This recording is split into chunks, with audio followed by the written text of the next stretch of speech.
From EPAWA Weather Consulting, headquartered in Worth Whitehall, Pennsylvania, this is Weather Weeklies, an informative video of the ins and outs of weather that affect you most in the EPAWA coverage area. The thoughts and opinions expressed in this video are those of the forecaster alone and may not reflect those of the staff of EPAWA Weather Consulting LLC as a whole, nor its constituents. Now, without further ado, here is meteorologist Bobby Martrich with Weather Weeklies.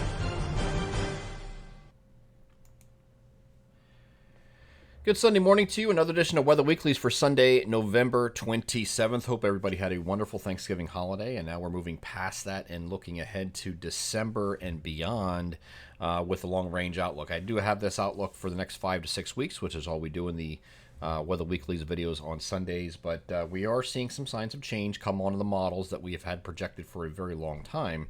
The models are starting to catch up to that now since they're in range. But on the long-range outlook we did on Friday, this is the chart from that we always use. We expected this period from this week all the way through about the almost toward the end of the first week of December to be near to slightly above average at times, and we're going to have that milder stretch continue through at least the 5th, maybe the 6th of December before we start turning at least slightly below average for the weeks that follow. That'll take us right through Christmas and possibly New Year's, but it does look like once you get on in early January, you're near average. The caveat to that, though, is temperatures are going to continue to go down as far as averages for the next couple of weeks, and you're getting close to climatological minimums, annual minimums at that point. So near average at this time, once you get in January, if it's near average, it's still cold enough to snow, right? Usually. So you don't necessarily need slightly below average temperatures or below average temperatures for something to produce, where you do earlier in the season and late in the season, okay? You need some help there. Perfectly timed thread the needle stuff. So I want to go back to that real quick just before I do that. Next couple systems as a result are going to be rain, and that goes all the way through not only all of next week, but early the following week, okay, until we finally make that change. We do have a winter storm signal, however, here in the December 6th through 8th time frame. And this might end up being the 7th and 9th, whatever. It's going to be very close to that. But a winter storm signal that we maintained this week, and we're going to continue to maintain it. Now some of the models are starting to pick up on this idea that there is something in the vicinity there at least. And I'll show you what kind of system we might be dealing with at that point. And we do have slightly below average temperatures in December with slightly above average snowfall projected. So here's what average is. Now, I did change this. Somebody reached out to me, and I can't for the life of me I can't remember his name. But reached out to me and said, hey, I think your climatological average snowfall is off the previous climatological 30-year period. And it was. I did adjust this week. So these numbers are different with the average November snow and December snow. So what I'm talking about there is there's a 30-year window, a period where they average, that NOAA will average the average annual snowfall for each month. Okay, and it's over the previous 30-year period. So this period that is being shown here is between 1991 and 2020, which is the correct period I should be using. I was using 1981 to 2010 in the previous video, so I did make those adjustments here. So not a lot of change here, but a little bit different, slightly different in each place where at all these different places here. So November snowfall, obviously we're not expecting too much, right? December it goes up, but it's not crazy. But there is generally a 3 to 5, 6 inches, 7 inches range across the region, with the highest, of course, across the north. You're still not getting a tremendous amount of snow here, though. Typically, can you get more than this? Yeah, absolutely. This is what average is over that 30-year period, just so you understand. And this is all updated to the correct information now, okay? The year-to-date snowfall, of course, this is through the month of November, and we are colored red because every station is slightly below average. But again, this is what normal is year-to-date. It's not like you're expecting much anyway, right? But you don't get too much in November. December, you pick up a little bit, like I said, but we'll see what we have. And we've been talking about this, these systems here for the next couple of weeks. That starts off with today. This is the system that comes in the middle of the week. That's rain as well. We got a little cold shot behind it, but then it warms up again over the weekend. There's late Sunday and early the following week. You get some rain move through before finally the cold air arrives. Okay, and that's not going to be until the second week of December. I've been talking about second week of December as the target date for several of these Weather Weeklies videos. You can go back and watch them if you want, if you don't believe me. Now the models are catching up on that too, and now people are asking me that don't watch these videos, what do you think about what X source is saying about the second week of December? Well, I've been talking about this for a month now. This is not a surprise.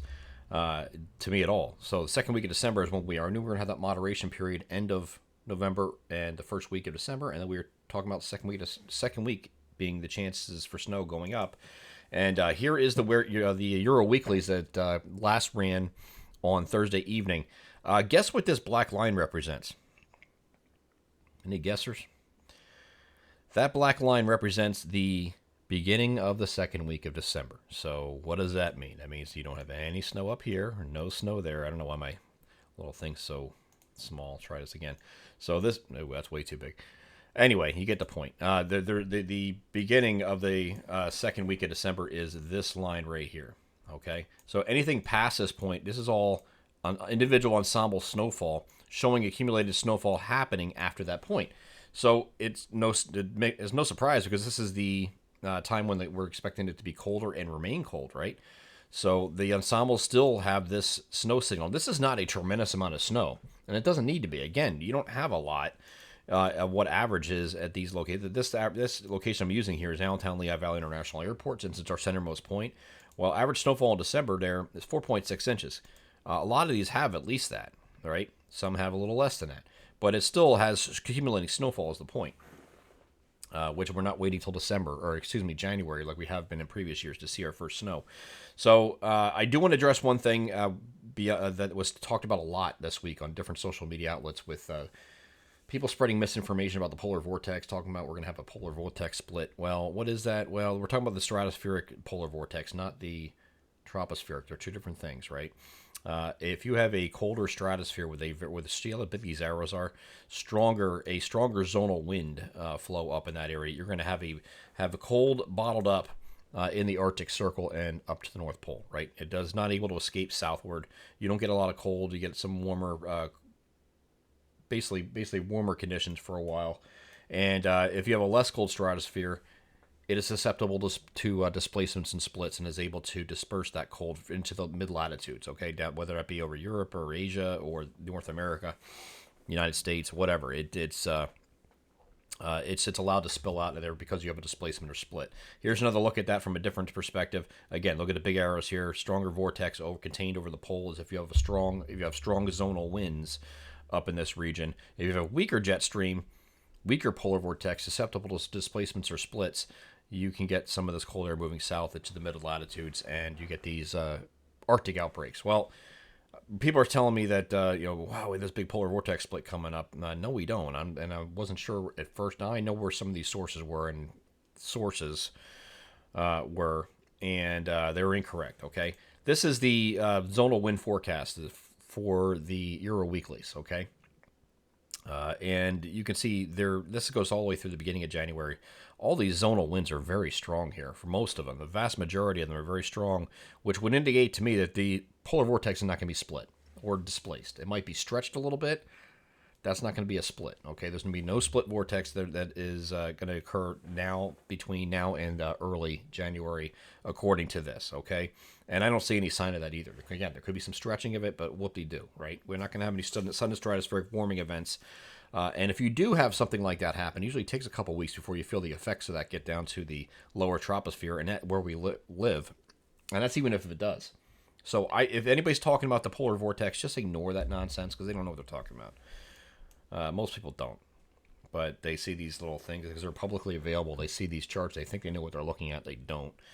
And they end up spewing nonsense. Okay, so what do we look at for what can get the cold here? You don't need the polar vortex to do that, the stratospheric polar vortex. Madden-Julian oscillation is a measure of the best convection along the Pacific equatorial, not just the Pacific, worldwide equatorial regions, about 5 degrees north, right? Wherever that best convection is where latent heat release processes to control the jet area wide. So each one of these different phases, 1 through 8, means something. So does the circle of death in the middle, right? So all these different phases mean something.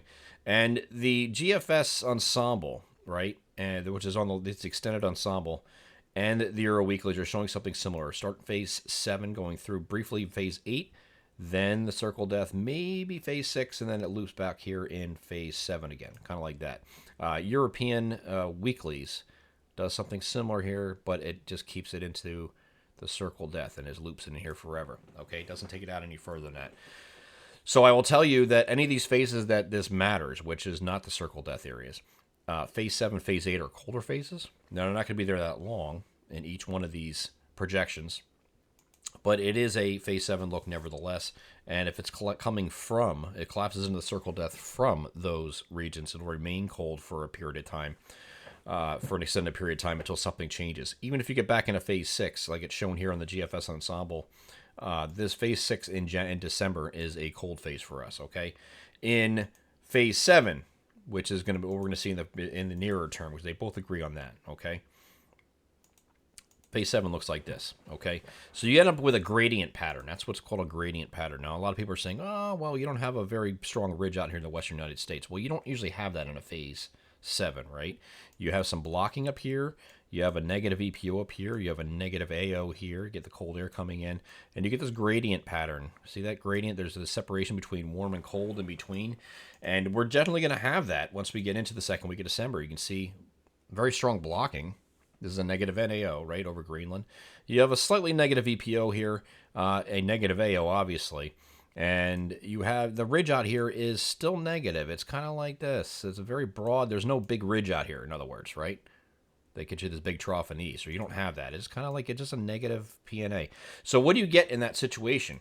Well, you get what's called an overrunning pattern. The temperature gradient is right in here, right? And you get little low pressure moving along that boundary. And if you're north of that low, you're in the cold and the snow. If you're south of it, you're in the rain, okay? It's like an overrunning pattern is exactly what this is. So you get a gradient overrunning pattern where low pressure moves along that gradient boundary, a baroclinic thermal gradient that's separating warm and cold here.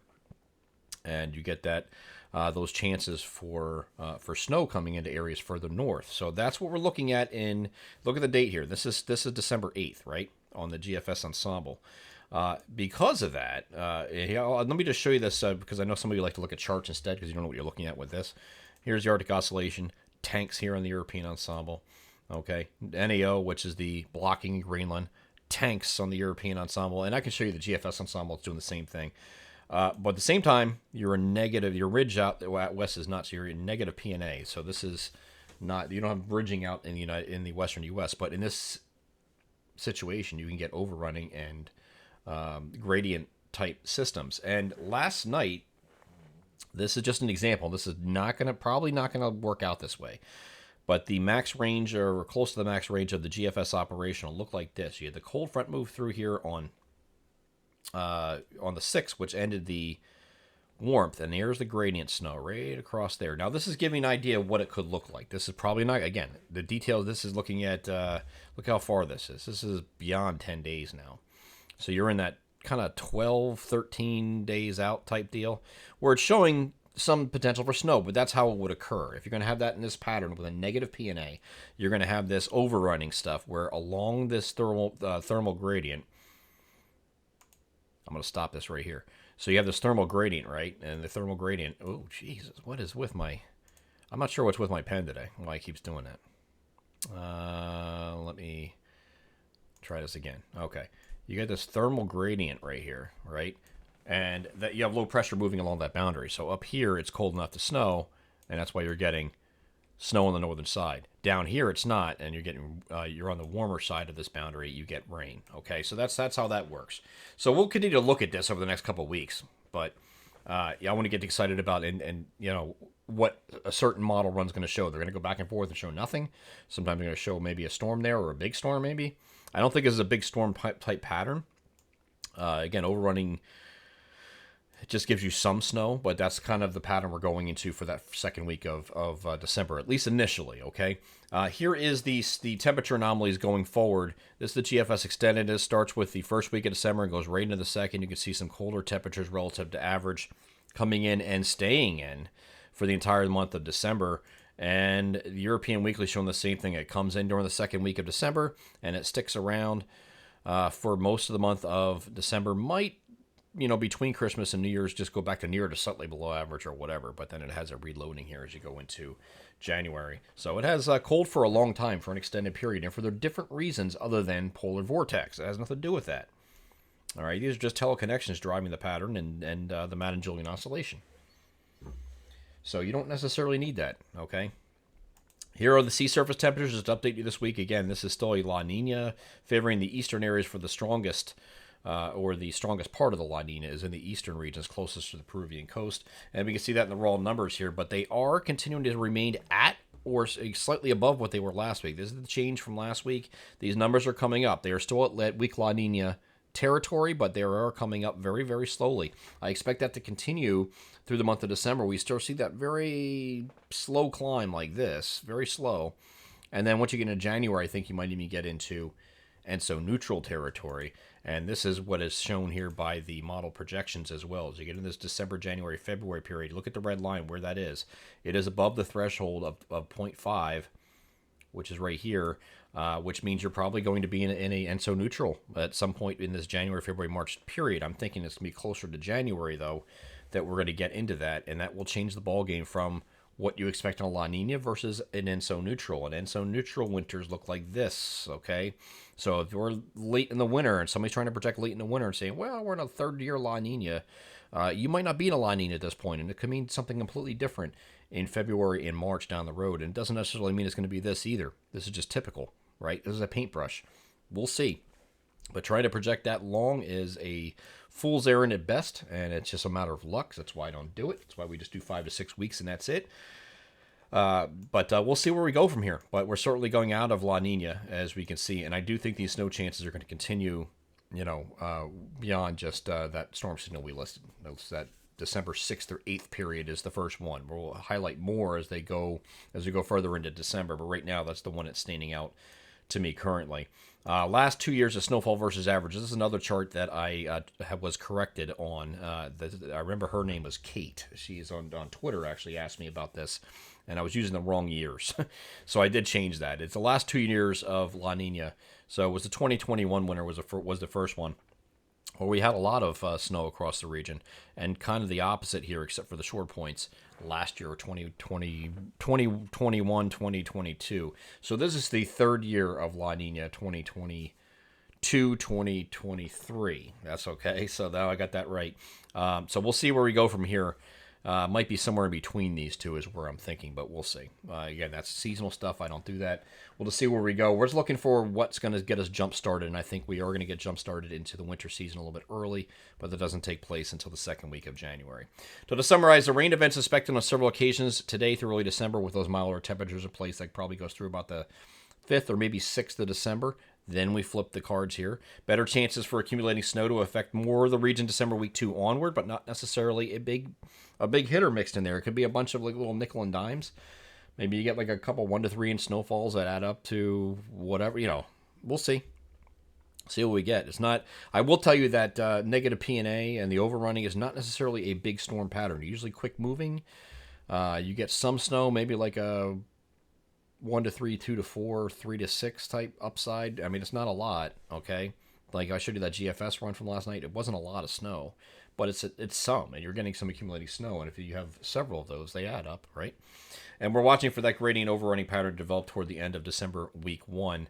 And again, whether this is going to be something like this or not, this at least makes sense because it's an overrunning type event in that kind of pattern. At least made sense that it would do something like this. Doesn't mean we're going to get snow then? No. It's a signal, okay? We'll continue to watch that. And again, the 06Z GFS since then lost the signal. So it goes back and forth, but just don't get encouraged or discouraged by any of these runs. Once you get a lot closer, more generally within a week, then you start taking it more seriously. This is still closer to 2 weeks out here, so we'll just wait and see how we evolve from here. But the signal remains and is going to remain. If you want to get ahead of the winter season and want to get on the My Pocket Meteorologist text alerts or the premium form for all the winter discussions that we do privately, you can do so at this address. I did include the address here on the screen to go to. Or you can just go to our website, right in the bottom left-hand corner of it. We'll have this image. You can go right to it. That is our winter weather alerts package. They are seasonal alerts, text alerts, so you can get all the information ahead of time before we release any public maps or discussions or anything like that. Of course, the forum is where we really geek it out and go into long-range, in-depth model analysis ahead of any winter storm. So if you're into that, you want to get into that program, Very good program. If maybe you had it in the past and just didn't get it last year, maybe you want it again this year because you missed it, whatever.